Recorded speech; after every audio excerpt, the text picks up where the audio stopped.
Hello friends, नए topic के साथ में वापस मिल रहे हैं। नया टॉपिक जो आपकी बुक में इंट्रोड्यूस नहीं किया, लेकिन वापस बोल रहा हूँ, बहुत सारे टॉपिक आपको पढ़ने हैं। आपके एक्सरसाइज में है, एडिशनल एक्सरसाइज में है। एडिशनल एक्सरसाइज के अंदर ये टॉपिक जो आप मेरी थंबनेल पे देख रहे होंगे वो है रीडिस्ट्रीब्यूशन ऑफ चार्जेस, या आप इसको कह सकते हो कॉमन वोल्टेज चार्जेस का टॉपिक का न्यूमेरिकल दे रखा है, और हमारे पास में इसको डिफाइन करने के लिए नहीं कह रखा, अपन एडिशनल में कह रखा है, एडिशनल एक्सरसाइज में कह रखा है। So please all of student, मेरे 12th क्लास के जो बच्चे हैं, जो कि इंडिया का फ्यूचर है, ब्राइट इंडिया का फ्यूचर है, मेकिंग इंडिया का फ्यूचर है वो, ठीक है। और माननीय प्राइम मिनिस्टर साहब हमारे बार बार बोलते हैं कि यूथ इंडिया है ये, तो यूथ इंडिया को एक बार फिर से सैल्यूट करता हूँ, और मैं आपसे गुजारिश करता हूँ एक नए टॉपिक के साथ में आज मिल रहे हैं। So please all of student be alert in my new topic. So distribution of charges, हमने चार्जिंग डिस्ट्रीब्यूशन के टॉपिक को पढ़ा था, linear charge distribution, surface charge distribution and volume charge distribution, ये चैप्टर नंबर 1 में पढ़ा था। अब है redistribution of charges. It means आप देख रहे होंगे मेरी स्क्रीन के ऊपर 2 फिगर्स हैं, ए और बी। ए और बी जो है एक कंडक्टिंग स्फीयर है। इस कंडक्टिंग स्फीयर को मैंने एक थीन कंडक्टिंग वायर से कनेक्ट किया हुआ है। स्फीयर ए है वो थोड़ा लार्ज है, स्फीयर बी स्मॉल है। स्फीयर ए को पॉजिटिव चार्ज से पूरा सोर्स किया हुआ है, पॉजिटिव चार्ज Q1 है, कैपेसिटेंस इसकी C1 है, और इसका पोटेंशियल है V1, और ये थीन वायर से कनेक्ट किया गया। ऑब्वियसली यहाँ पर पोटेंशियल चार्जिंग है वो मैक्सिमम है, इसलिए मैक्सिमम से मिनिमम की ओर चार्जिंग का डिस्ट्रीब्यूशन हो रहा है, और पॉजिटिव चार्ज का डिस्ट्रीब्यूशन हो रहा है। इसलिए स्फीयर बी है, इसका कैपेसिटेंस है 2 और चार्जेस है C2। कैपेसिटेंस है C2, चार्जेस है Q2, और वॉल्यूम है इसका जो है पोटेंशियल डिफरेंस है वो V2 दे रखा है। ओके, अपने फिगर में ये पिक्चर बना दीजिए, क्योंकि ये पिक्चर आपके बहुत काम का है, ये फिगर बहुत काम का है आपके। Okay, now we start the first point. We consider 2 insulated conductor A and B of capacitance C1 and C2 and carrying charges Q1 and Q2 respectively. Let V1 and V2 be the respective potential. Then charge Q1 is equal to C1 V1 and charge Q2 is equal to C2 V2। Write down कर लीजिए। Charge Q1 is equal to C1 V1 and charge Q2 is equal to C2 V2। Number 2, the 2 conductors are joined by a thin conducting wire, then the positive charge will flow from the conductor at high potential to that a lower potential till their potential become equal. Then the charge are redistributed, but the total charge still remain Q1 plus Q2.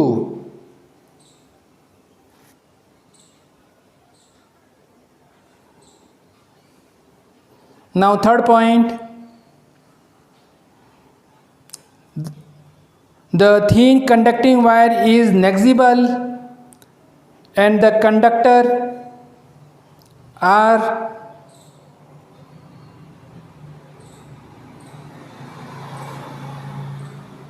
sufficient distance apart so that common potential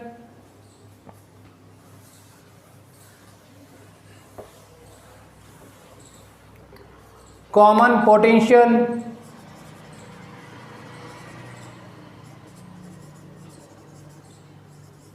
is equal to total charge upon total capacitance. So V is equal to Q1 plus Q2 upon C1 plus C2. Write down. Be carefully.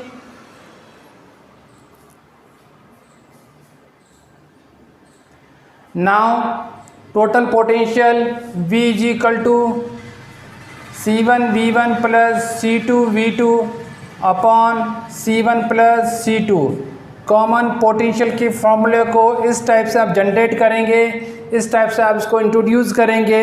ये आपके exercise में last questions दे रखा है, NCERT की जो book है उसका last questions है। ये जो एक्सरसाइज का लास्ट क्वेश्चन है उसमें क्या रखा है, कॉमन पोटेंशियल के फॉर्मूले को डिफाइन किया हुआ है।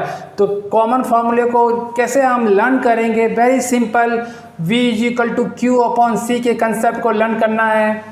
ओके, सो टोटल चार्ज को हमने डिस्ट्रीब्यूशन किया है Q1 और Q2 में, तो सम कर लीजिए Q1 प्लस Q2, और जो कैपेसिटेंस है उसको C1 प्लस C2 में, और Q1 और Q2 को हमने कर रखा है C1 V1 plus C2 V2 upon C1 plus C2। तो ये आपके पास में आ गया कॉमन पोटेंशियल का पॉइंट। ओके, अभी जो थिन वायर से हमने कनेक्ट कर रखा है, इस थिन वायर के अंदर कितनी एनर्जी लॉस होगी उसको डिफाइन नहीं किया, उसको अभी नेग्जिबल करके कॉमन पोटेंशियल को डिफाइन किया है। ओके, अब हम इसको लॉस ऑफ एनर्जी को शो करेंगे, थिन वायर के अंदर कितनी एनर्जी लॉस होगी। तो सेकंड पॉइंट या हेडिंग डाल दीजिए। इसके पहले एक और पॉइंट लीजिए, if the after redistribution charge on A capital A and capital B are Q1 dash and Q2 dash respectively। अभी तक ये हमारे पास में कॉमन पोटेंशियल के फॉर्मूले को हम डिफाइन कर रहे हैं। जैसे ही चार्ज को रीडिस्ट्रीब्यूशन करेंगे तो हमारे पास में जो चार्ज अवेलेबल रह जाएगा Q1 डैश तो C1 और कॉमन पोटेंशियल V1, चार्ज रह जाएगा Q2 डैश तो हमारे पास में रह जाएगा C2 और V, कॉमन पोटेंशियल और कैपेसिटेंस रह जाएगा। ओके, दोनों का यदि हम रेशियो फाइंड आउट करें तो Q1 dash upon Q2 dash का जो रेशियो हमारे पास में आ जाएगा C1V upon C2V। So volume यानी कि पोटेंशियल डिफरेंस, कॉमन पोटेंशियल को यदि कट कर दें तो रेशियो आ रहा है C1 Q1 dash upon Q2 dash is equal to C1 upon C2। Block कर लीजिए और ये इक्वेशन नंबर 2 हो गई। राइट डाउन कर लीजिए।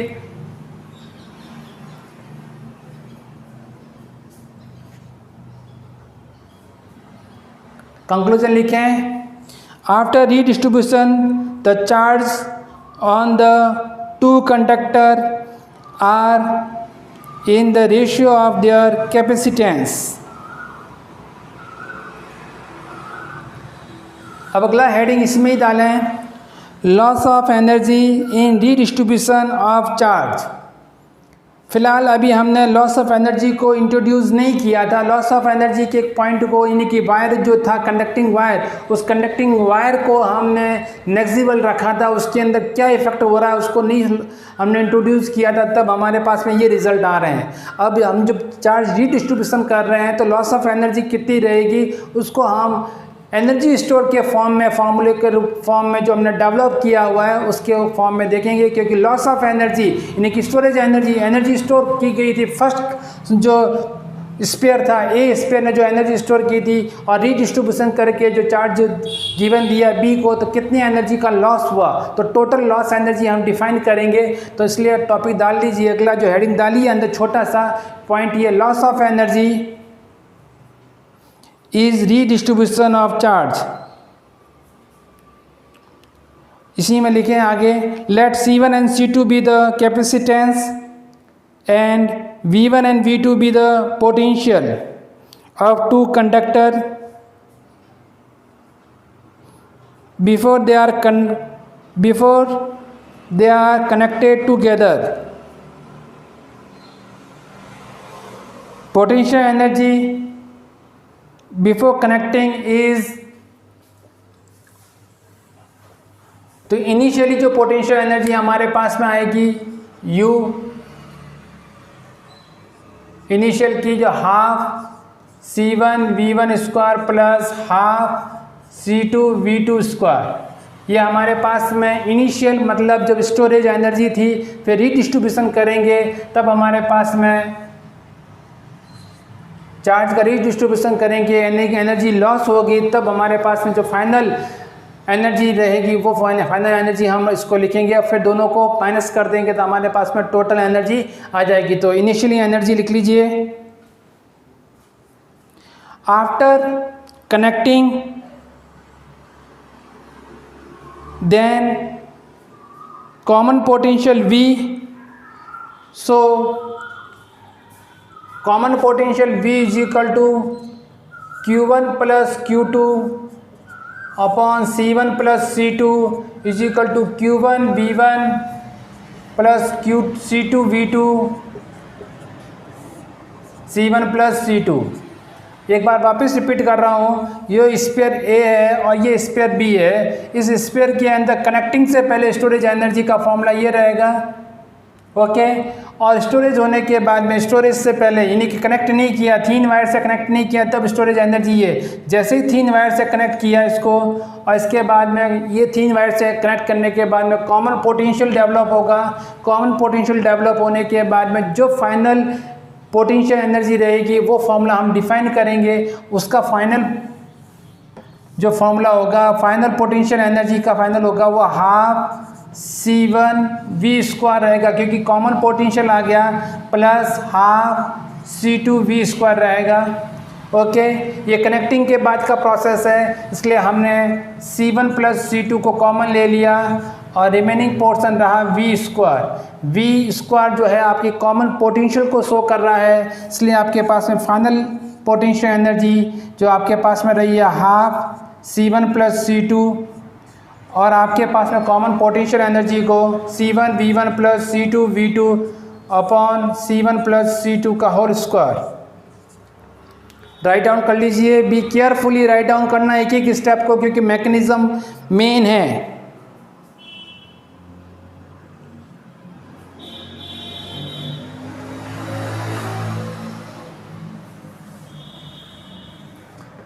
और आपके पास में फाइनल स्टेप आया, वो आपके पास में आ गया C1 V1 C2 V2 to C1 plus C2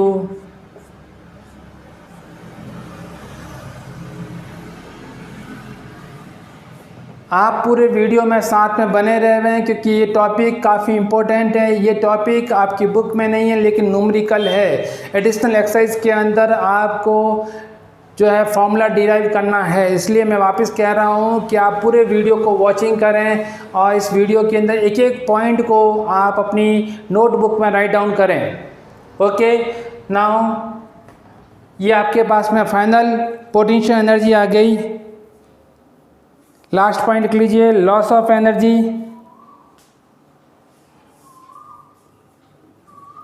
loss of energy के पॉइंट को हम ध्यान से देखेंगे। लॉस ऑफ एनर्जी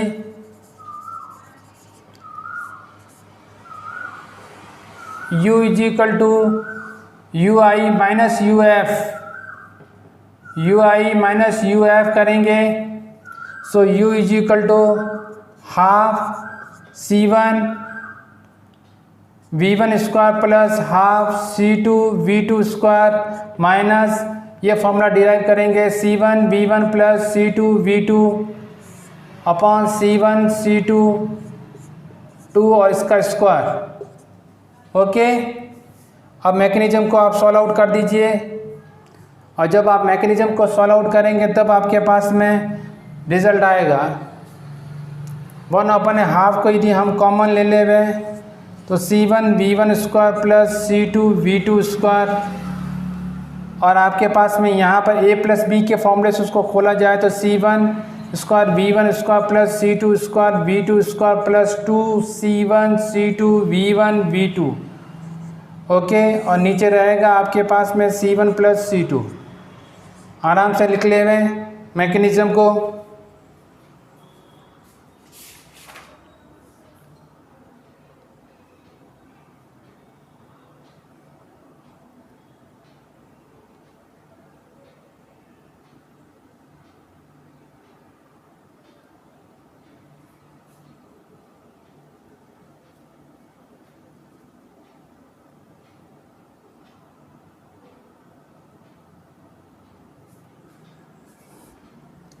ओके, अगला स्टेप में हम आपको बोल रहे हैं now U is equal to half two C1 plus C2। LCM ले लिया, और जैसे एलसीएम लिया तो अब इसका मल्टीप्लिकेशन, इसलिए मल्टीप्लिकेशन के एक स्टेप को बता रहे हैं। पहले C1 इस पूरे ब्लॉक से करेगा, फिर C2 इस ब्लॉक से मल्टीप्लाई करेगा। तो C1 ने किया तो C1 स्क्वायर V1 स्क्वायर, फिर C1 इससे मल्टीप्लाई किया तो C1 C2 V2 स्क्वायर, फिर V2 ने किया तो plus C1 C2 V1 square, फिर C2 ने इससे किया तो C2 square V2 square.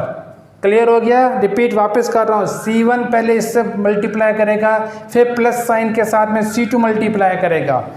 Okay, ये सेकंड स्टेप में माइनस वाला फॉर्म इसको खोलेंगे तो C1 V1 स्क्वायर, ये minus C2 V2 square minus 2 C1 C2 V1 V2। Box बना लीजिए आराम से। मैकेनिज्म को ध्यान से राइट डाउन करना। Be carefully write down is this mechanism. Okay, now C1 square plus V1 square, C1 square plus V1 square cancel out कर दीजिए। C2 square V2 square, C2 square V2 square cancel out कर दीजिए, और आपके पास में U बचा। U is equal to half C1 C2 का पॉइंट है आपके पास में।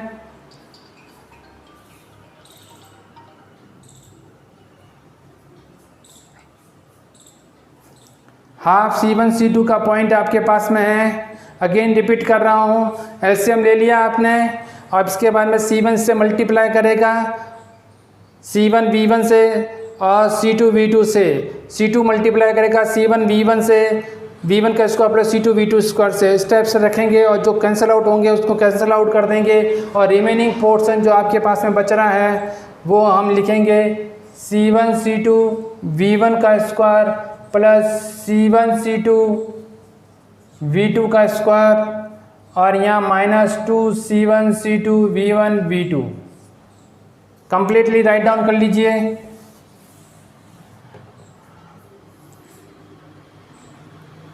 Okay, now U is equal to half C1 C2, write down कर लीजिए पहले।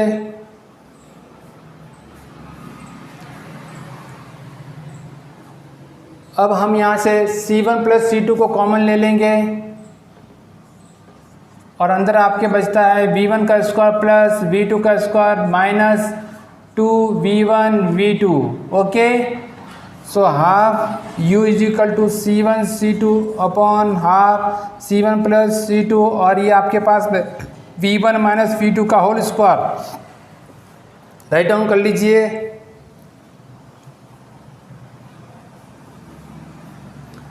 ये आपके पास में लॉस ऑफ एनर्जी का फॉर्मूला आ गया है।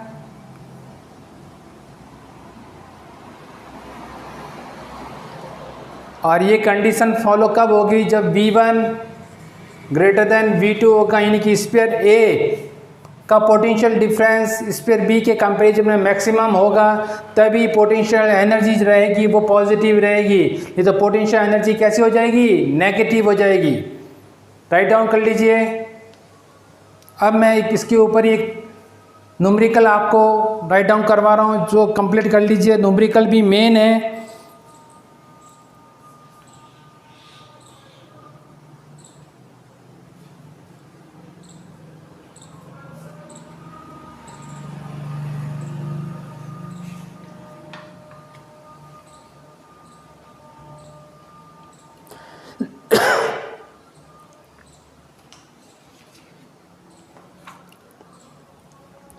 टू आइडेंटिकल न्यूमेरिकल को लिखे हैं, two identical capacitor of 12 pf इस टाइप से लिखना है 12 pf को। 12 pf पिको फैरड, ये किस में दे रखा है? पिको फैरड में। 12 pf each are connected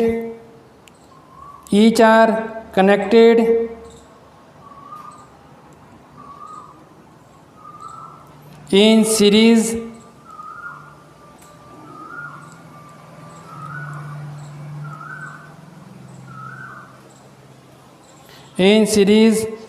according in a battery of 50 volt. How much electrostatic energy is stored in the combination? Second question, if there were connected in parallel, पहले series में है और इसके बाद में इसको पैरेलल में कनेक्टेड कर देवे, parallel connected in parallel across in the same battery, how much energy will be store in the combination?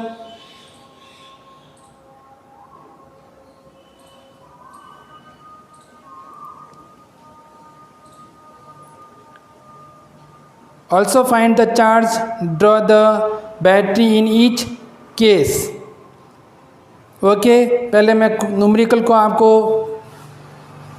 समझा देता हूँ कि किस टाइप का न्यूमेरिकल ये कह रहा है हमसे। न्यूमेरिकल ये कह रहा है कि 12 pf की दो कैपेसिटेंस हैं, ये दोनों कैपेसिटेंस जो है आपके पास में वो सीरीज़ में है और इन्हीं को पैरेलल में करना है इस टाइप से।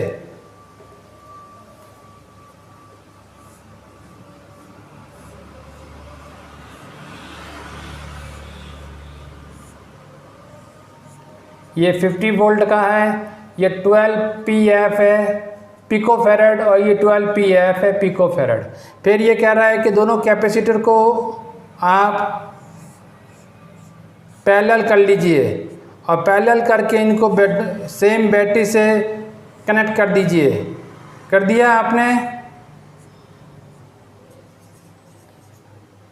ये भी 12 pf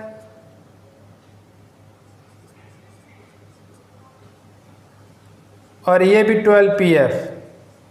तो इसमें स्टोरेज एनर्जी का फॉर्मूला क्या रहेगा?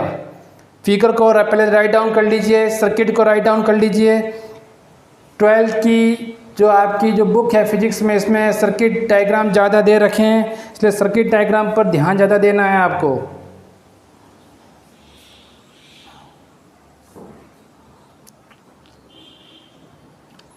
ओके, अब ये सीरीज में है तो इसका इक्विवेलेंट सर्किट निकाल लेते हैं, सी एस निकाल लेते हैं। तो वो होता है सी एस यदि हम निकालना चाहें तो मैंने आपको सीरीज कॉम्बिनेशन में शॉर्ट फार्मूला बताया था कि 2 कैपेसिटर हो तो उसका शॉर्ट फार्मूला किस टाइप से, इसलिए एक बार वापस रिपीट कर रहा हूँ। 1/C1 प्लस 1/C2, तो सी एस के फॉर्मूले से हम इसको निकाल सकते हैं C1 C2 और C1 प्लस C2 के फॉर्मूले से, यानी कि ऊपर 12 × 12 और नीचे 12 + 12। ओके, अभी पिको फैरड के केस को भी सॉल्व आउट करता हूँ। तो ये होता है 12 × 10 की पावर माइनस के 12, 12 × 10 की पावर माइनस के 12। पिको का मतलब है 10 की पावर माइनस के 12, इसलिए इसमें से 10 की पावर माइनस के 12 को कॉमन ले लिया और यहाँ पर भी 10 की पावर माइनस के 12 को कॉमन ले लिया। ओके, अब ऊपर आपके पास में हो गया 144 और नीचे आपके पास में हो गया, सॉरी यहाँ आपके पास में बेस ये इतने हो गए और यहाँ पर 24 × 10 की पावर माइनस के 12 हो गए। कट कर दिया तो ऊपर आपके पास में बच गया 12। ओके, और इसको जब कट करेंगे तो 24 को यदि 6 से मल्टीप्लाई करता हूँ तो ये होता है 24, 2 और 12, यानी कि 6 टाइम कट हो गया। तो आपके पास में जो इक्विवेलेंट ऑफ सीरीज कैपेसिटेंस के अंदर आपके पास में 6 पिको फैरड की वैल्यू आ गई, 6 × 10 की पावर माइनस के 12 फैरड। ओके, ये आप इसको कंबाइंड में कर लीजिए। पहले हम सीरीज वाले फॉर्मूले को सॉल्व आउट कर रहे हैं।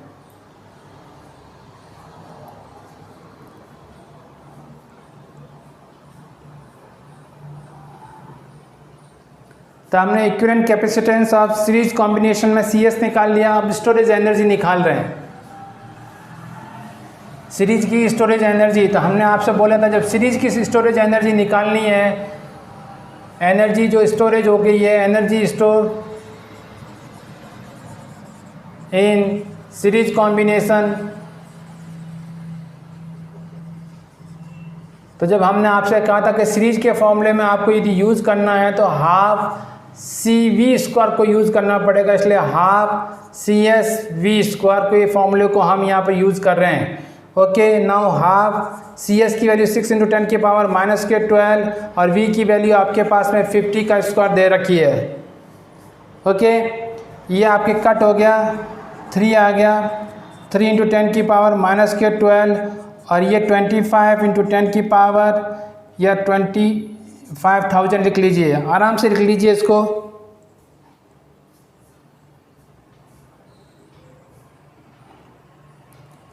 ओके, अब इसको मल्टीप्लाई करेंगे 25 × 3 × 10⁻⁻10, तो ये 75 × 10⁻⁻10 जूल, ये आपके पास में स्टोरेज एनर्जी रह जाएगी in case of series combination. Right down कर लीजिए। ओके, अब आपने फिगर फर्स्ट यानी कि सीरीज की वैल्यू को आपने फाइंड आउट कर लिया है। तो सीरीज की वैल्यू को मैं यहाँ लिख रहा हूँ एक एक चीज़ को वापस, कि सीरीज में CS equivalent capacitance of series combination आपके पास में 6 पिकोफैरड आया था। स्टोरेज एनर्जी आपके पास में सीरीज की 75 × 10⁻⁻10 जूल। ओके, अब हम equivalent capacitance in parallel form को निकालेंगे CP को। ओके, और CP निकलता है C1 + C2 के एक पैटर्न से, यानी कि 12 × 10⁻⁻12 + 12 × 10⁻⁻12। तो ये हो गया आपके पास में 24 × 10⁻⁻12 फैरड, यानी कि CP की वैल्यू आपके पास में 24 पिकोफैरड हो गई। राइट डाउन कर लीजिए।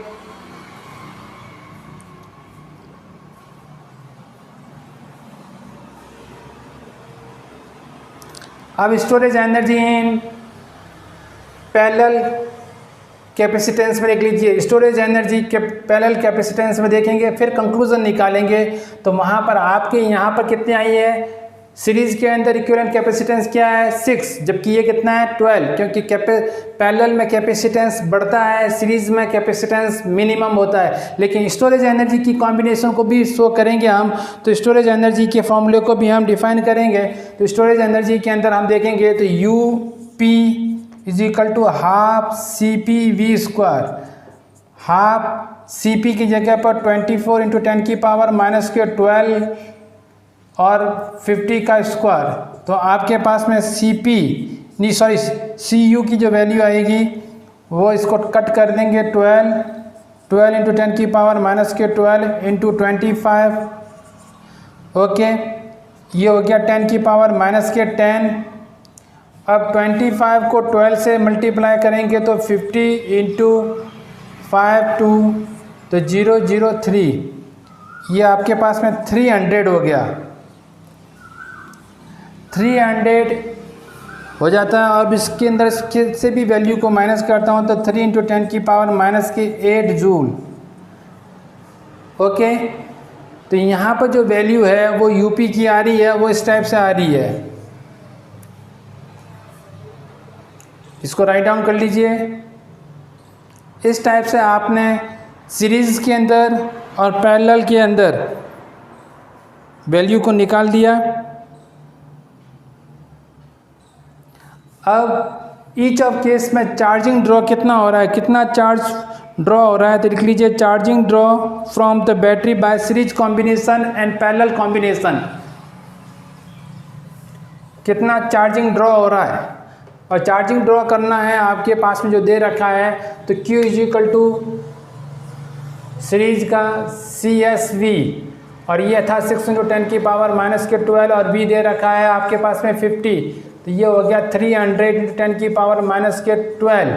ओके CS, और यदि CS को चार्जिंग वाला सीरीज वाला तो 3 इंटू 10 की पावर माइनस के 10 कूलम। और यही चार्जिंग पैरेलल का निकालेंगे तो वहाँ पर CP की वैल्यू कितनी दे रखी थी 24 इंटू 10 की पावर माइनस के 12 इंटू 50। ओके, इसको मल्टीप्लाई करेंगे हम तो 50 को 24 से जब मल्टीप्लाई करेंगे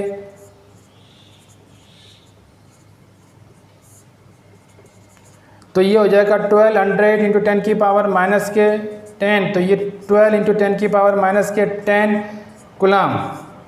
देख लीजिए न्यूमेरिकल के पॉइंट ऑफ व्यू को मेन है इस टाइप के न्यूमेरिकल रीडिस्ट्रीब्यूशन ऑफ चार्ज के अंदर एनर्जी डेंसिटी के अंदर आते हैं।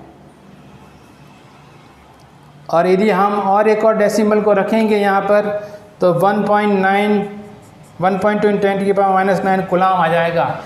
ये आपका न्यूमेरिकल था। तो माय डियर स्टूडेंट, एक नए टॉपिक को मैंने इंट्रोड्यूस किया है रीडिस्ट्रीब्यूशन ऑफ चार्जिंग को। आई होप कि आपको अच्छा लगा होगा, सारा पॉइंट समझ में आ गया होगा, कहाँ पर कॉमन पोटेंशियल एनर्जी को डिफाइन करना है, कहाँ लॉस ऑफ एनर्जी को डिफाइन करना है और किस टाइप के न्यूमेरिकल को सॉल्व आउट करना है। वीडियो अच्छा लगा हो तो लाइक करें, शेयर करें, अच्छे से अच्छे कमेंट पास करें और इस कोविड-19 के अंदर स्टे इन द होम और वॉचिंग इन द वीडियो। कौन से वीडियो वॉचिंग करना है? Only for the academic video. It means physics के वीडियो को आप वॉचिंग करें, अच्छे कमेंट पास करें और नोट्स बनाएं। Thank you. अगले वीडियो में वापस मिलते हैं आपसे।